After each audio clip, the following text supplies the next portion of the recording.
धनशक्ती विरुद्ध जनशक्तीमध्ये जनशक्तीचा आज विजय झाला आहे आणि निश्चितपणे मलाही वाटतं की हेच पॅटर्न पूर्ण देशमध्ये चालणार आणि इंडिया अलायन्सची सरकार आहे ना असं मला वाटतं। भरपूरची चुरस निर्माण झाली होती, कमी जास्त फरकाचं म्हणणार होतो, पण जो लीड बघितला तो लीडचा मार्जिन बघितल्यानंतर तुम्ही सर्वच तालुक्यात आघाडी घेतलेली आहे। जनतेने स्वतःच्या हातात निवडणूक घेतल्याचं बोललं जात होतं, काय सांगाल? सगळ्या जनतेचे काय आभार मानाल?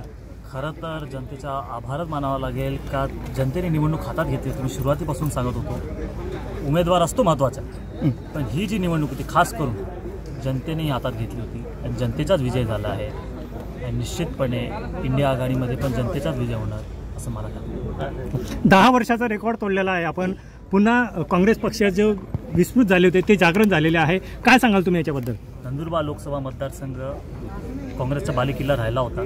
10 वर्षात कुठेतरी काही बिघडलं असेल, पण आज लोकांनी परत काँग्रेसचा पसंत केला आहे हे मला वाटतं आणि ह्याचा रिझल्ट तुम्हाला विधानसभेतही दिसेल आणि येत्या काळात जिल्हा परिषदेने दिसेल। मला काय आव्हान आहे तुम्ही निवडलं, आव्हान काय काम आहे तुमच्याकडे? आता ॲक्शन प्लॅन बनवावा लागेल, पहिले आम्हाला बघावं लागेल की इंडिया आघाडीची सरकार येते की नाही आणि लोकांना न्याय मिळवून देणं हेच महत्त्वाचं काम राहणार आहे। जिल्ह्यातील कोणत्या प्रश्नांना आपण प्राधान्य द्याल? नेमके कोणते अशा समस्या तुमच्या डोळ्यासमोर आहेत की ते सुटल्या पाहिजे? प्रश्न आहे असे मागच्या वेळेसही सांगितलं होतं, प्रचाराच्या वेळेसही सांगितलं आहे। सिंचनाचा प्रश्न आहे, पाण्याचा प्रश्न आहे, रोजगार आहे, स्थलांतरित मजुरांचा प्रश्न आहे, आरोग्याचा प्रश्न आहे, तापी बुराईचाही मोठा प्रश्न आहे आणि निश्चितपणे हे सर्व मुद्दे घेऊन आम्ही जसं ह्या सॉल्व्ह करता येईल प्रयत्न करू असं मला। तुमच्या विजयामध्ये चंद्रकांत रघुवंशीचा वाटा आहे का?